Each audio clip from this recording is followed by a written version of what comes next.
da Copa do Brasil.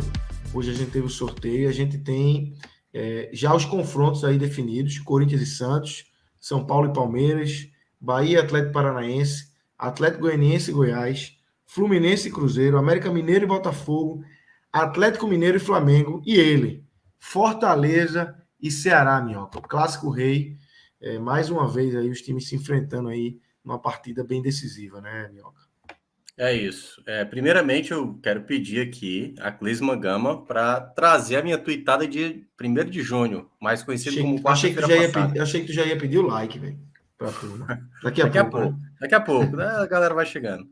Só para mostrar aí, olha, eu tenho assim, o sorteio será uma loucura se der. Ceará e Fortaleza, Palmeiras e Corinthians, São Paulo e Santos, deu São Paulo e Palmeiras, Corinthians e Santos. Flamengo e Fluminense, Atlético Mineiro e Cruzeiro, deu Flamengo e Atlético Mineiro, Cruzeiro e Fluminense. Aí deu Atlético Goianiense e Goiás, deu América Mineiro e Botafogo, e deu Bahia e Atlético Paranaense, ou seja, Bem demais. acertei 4 dos 8, 4. né? O que não era tão simples. 50%. Mas muita gente também fez essa simulação, não foi só eu e tal, mas só para mostrar a loucura que acabou sendo durante o sorteio, né? Porque já. Obrigado, Cris, mas era só isso mesmo. É só para contar uma vantagem, né? Só para contar uma vantagem. Não é todo dia que eu acerto, apesar de que daqui a pouco a gente vai falar. Daqui a pouco a gente vai falar disso. Né? Das nossas bets que tiveram sucesso aí na noite de hoje. Deu green demais. Exatamente. Então, assim, durante o sorteio, né, as coisas já foram se tornando muito curiosas, né? Porque a primeira bolinha foi do Santos, aí a segunda do Corinthians, a terceira foi a do São Paulo, a quarta foi a do Palmeiras, a sexta do Atlético Goianiense. E ia acontecendo aí, os clássicos acontecendo, e o quarto deles, Ceará e Fortaleza, que já se enfrentaram, Lucas, no ano passado, né? Se enfrentaram na terceira fase da Copa do Brasil. O Fortaleza avançou na temporada passada, e agora vão se encontrar em meio a jogos da Conmebol, né? Só lembrando, a gente vai ter, acho que mais 4 rodadas de Série A, ou seja, esse meio de semana, o final de semana, o próximo meio de semana e o outro final de semana, né, daqui a 2 semanas, para depois ter esse duelo, o jogo de ida na Arena Castelão. Aí, de novo, o jogo da Série A, o primeiro jogo da Libertadores, o Fortaleza recebendo o Estudiantes e o Ceará jogando na Bolívia contra o The Strongest. Aí, de novo, Série A, o jogo da volta do Ceará, dentro de casa contra o The Strongest, do Fortaleza na Argentina. De novo, Série A, e aí, de novo, fecha com o Clássico Rei para definir quem avança para as quartas de final. Primeiro detalhe, vai ser o terceiro ano seguido que a gente vai ter uma equipe cearense chegando nas quartas de final. Em 2020, o Ceará foi até as quartas, o Fortaleza, ano passado, foi até as semifinais, e agora já é garantia de que um dos cearenses vai chegar nessa fase de quartas de final, o que vai cada vez mais deixar o futebol cearense nessa liderança da região, né? Cada vez vai somando pontos aí para a sua campanha, embora hoje, né, com o atual, deixa eu ver, só dar uma olhada aqui, o Cuiabá ainda está vencendo o Corinthians, os dois estão na zona do rebaixamento, que está aí caindo para a Série B, mas quando você olha um confronto desse tamanho, que no ano passado já era muito valioso, o primeiro ponto, Lucas, é o clássico mais valioso. Não sei se o mais importante, mas o mais valioso, porque tem muito dinheiro envolvido, né? Copa do Brasil se paga demais. Opa, só desligar aqui. Informação chegando. É hora do remédio. Mas em todo caso, né, é um duelo que vale milhões. E, obviamente, uma questão esportiva de você disputar novamente umas quartas de final. Fortaleza, que já chegou 2 vezes, e o Ceará, se eu não me engano, chegou 6 vezes, se eu não me engano. Posso estar enganado, que eu estou tentando lembrar aqui de cabeça. Então, é um confronto que vai ter esse duelo que a gente teve, né, na semana passada, a vitória do Ceará, 1-0 na Castelão. A Arena Castelão, que tem sido um ponto de debate, Lucas, aqui na cidade, desde o que tem acontecido até agora na Série A, 4 jogos para cada um recebendo adversários de fora, não teve nenhuma vitória cearense, ou empate ou derrota, e em meio a isso, né, a gente está vendo essa situação. O que é bom para Ceará e Fortaleza? Em termos de logística, né? Claro, você poderia enfrentar um Goiás, um Atlético Goianiense, um Bahia, sabe? Até o mesmo Cruzeiro, que está muito bem na Série B, para ter ali, quem sabe, uma possibilidade mais igual. Mas, de uma certa forma, o Clássico Rei ele se torna também equiparado, né? Porque, basicamente, é uma situação que não tem favorito. Nunca um clássico rei tem favorito. Pode ter um com melhor momento do que o outro vivendo uma situação mais instável, mas hoje, né, com as duas equipes na parte de baixo da Série A, é um confronto que, para mim, eu considero bastante aberto. Então, para mim, é um clássico rei que vai ser muito valioso, sempre é interessante acompanhar, vai ser um jogo muito tenso, e vamos aguardar, né, como vai ser isso na prática, porque tanto o Ceará quanto o Fortaleza sabem nessa possibilidade real de avançar. Claro, não é garantia, nunca um clássico rei, pelo menos nos últimos anos, te dá garantia nenhuma, mas cada vez mais que acontece esse duelo, se torna interessante pelo momento que o futebol cearense está atravessando. É isso, Iago. Como é que você viu aí essa definição? Acho que a gente pode puxar aí por esse clássico rei. Daqui a pouco a gente pode entrar nos outros confrontos aí, tá? Realmente foi um sorteio aí com oitavas de finais aí com muita história, né? Com muitos jogos aí com muita história para puxar. E, obviamente, puxando para o nosso lado, o clássico rei é o que chama mais atenção, né? Sem dúvida, Lucas. São jogos que vão chamar muita atenção, que vão, inclusive, muitos deles que vão ser reprises de partidas que vão acontecer muito proximamente na Série A. Mas uma coisa que eu estava reparando em Fortaleza e Ceará é que, assim, os dois times eles devem chegar muito desgastados ao confronto da Copa do Brasil, porque eles entraram desde o início de junho em uma sequência que eles vão jogar em todas as semanas 2 vezes, no meio da semana e no final de semana, de maneira ininterrupta até o final de julho. Então, assim, vai ter muita coisa em jogo, vai ter a Libertadores, vai ter a Sul-Americana, são confrontos muito pesados e de logística complicada, especialmente para o Ceará. E se o Ceará tem a logística mais complicada na Libertadores, eu vejo o Fortaleza com a tabela mais pesada.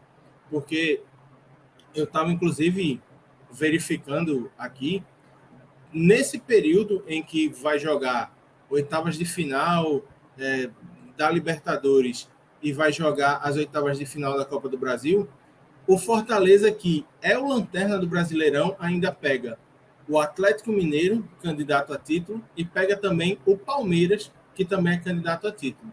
Então, assim, é uma situação que é muito difícil a gente saber como é que vai acontecer a administração desse desgaste, desses elencos, que a gente sabe que não são elencos tão portentosos, tão volumosos como de Palmeiras, de um Flamengo, de um Atlético Mineiro, tá? E, inclusive, a gente já vê um deles, que é o elenco do Ceará, sofrendo muito com lesões.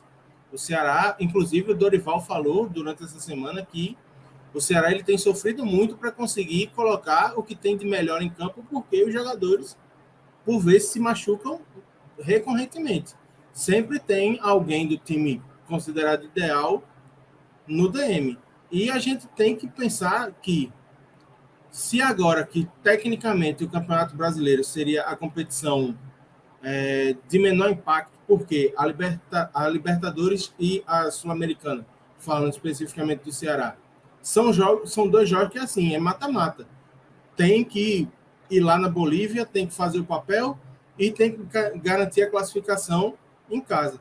E na Copa do Brasil a mesma coisa, especialmente por ser um rival. Então, assim, tem todo o elemento desgaste, cansaço, procura por sucesso esportivo, a cota, que é uma cota muito interessante, porque são 3,9 milhões para quem avançar. E, além de tudo isso, tem o fato de eliminar o grande rival, o arquirrival.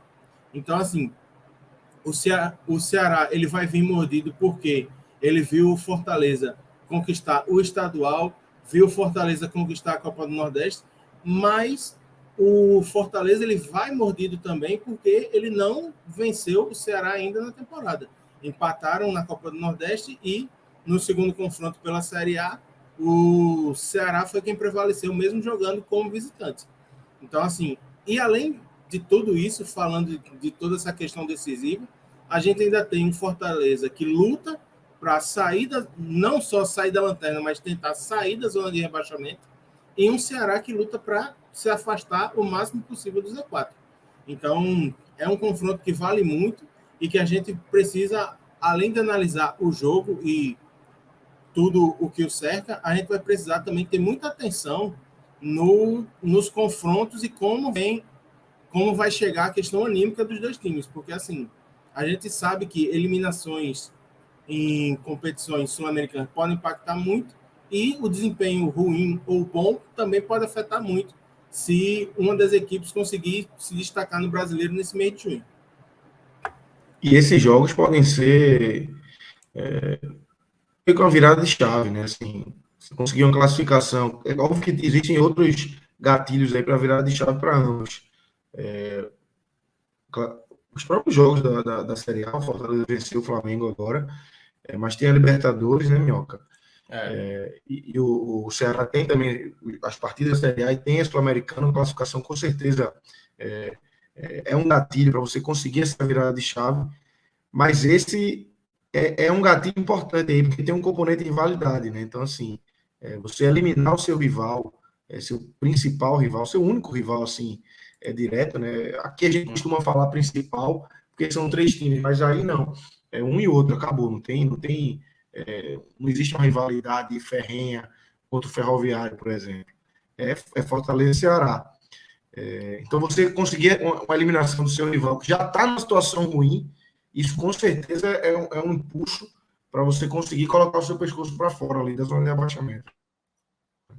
Assim, eu concordo e já meio discordando, né? Porque tem a questão do... Então você pode, porque assim, você pode passar na Copa do Brasil, né? Mas se você estiver no Z4, do que é que vai adiantar, né?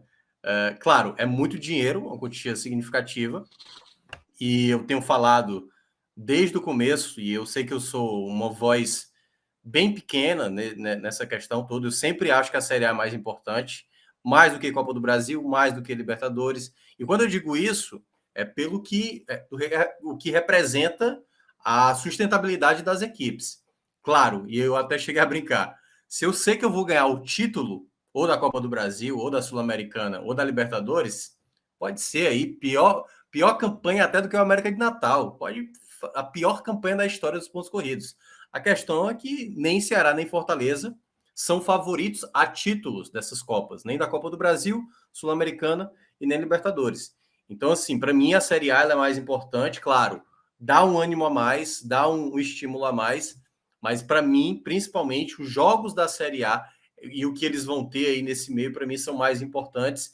E, ao mesmo tempo, também, um outro ponto que é muito importante desse sorteio que aconteceu hoje, Lucas, é o fato de que aconteceu também muitos confrontos pesados, né? Eu vi muita gente falando que o sorteio foi manipulado. Só que aí é que tá, cara. Todo mundo vai dizer que é manipulado. Porque, assim, se tivesse acontecido Flamengo e Goiás, Atlético Mineiro e Atlético Goianiense, Palmeiras manipulou para os grandes pegarem uma aí, né? Assim, sabe? Aí, tipo assim, tá vendo? Não tem duelo de time grande. Não, pô, aconteceu. E é por isso que eu tô falando. Aquele que passar, ou Ceará e Fortaleza, primeiro, já vai ter um adversário Goiás ou Atlético Goianiense, o que é um adversário, na teoria, acessível. Um dos grandes vai cair, ou Atlético Mineiro ou o Flamengo. Palmeiras e São Paulo. Apesar de São Paulo em Copa do Brasil ser bem irrelevante, né? Nunca ganhou um título. Mas, assim, queira ou não, também cai uma equipe de peso, como São Paulo ou Palmeiras. Então, assim, o sorteio, de uma certa maneira, para aquele que avançar, poderá ter, até porque você pode passar e não pegar nem Goiás, Atlético Goianiense. Você pode pegar Flamengo ou Atlético Mineiro, né? Mas, em todo caso, ele abre uma possibilidade de você ir mais longe. Mas eu acho que nesse aspecto tem que tentar sair o quanto antes, aproveitar que ainda tem jogo de Série A para não dividir atenções com Copa do Brasil, com Libertadores e Sul-Americana, né, para Fortaleza e Ceará, respectivamente, para tentar sair o quanto antes desse Z4.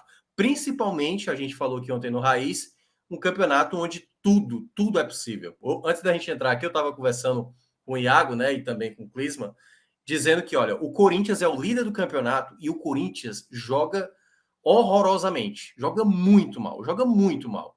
E é uma equipe que está lá na liderança, entendeu?